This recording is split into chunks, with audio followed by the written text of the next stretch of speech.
Okay, so we have a patient, she has symptoms in the right-sided shoulders, and she has symptoms when she does overhead movements.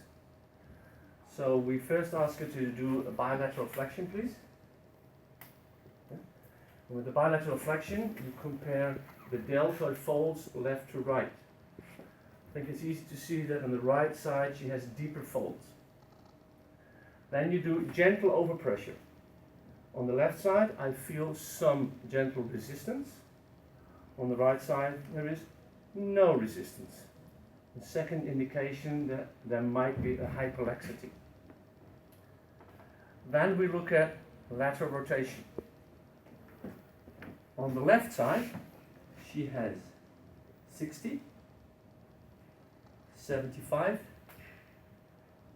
90.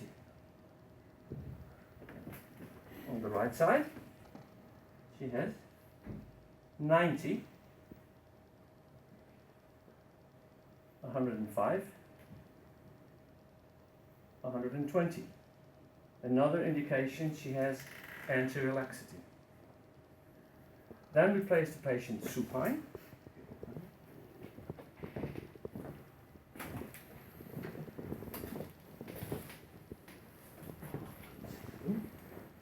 Then we confirm what we found with the active movements by doing the passive physiological movements. And we make a mental movement diagram. And with the passive physiological, we also feel there's a lot of movement possible.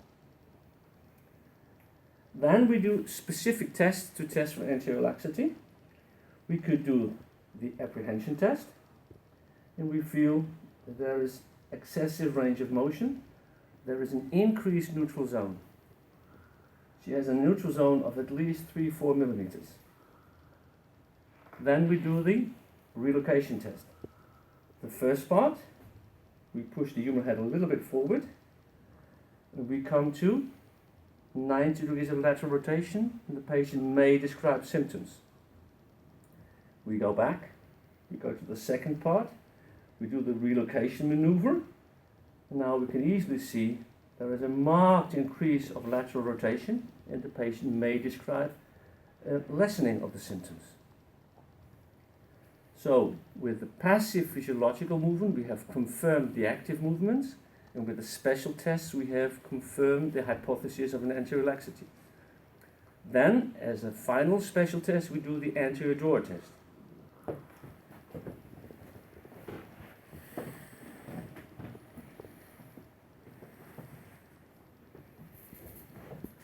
We fix the scapula in the coracoid with my thumb, and my right hand goes around the humeral head.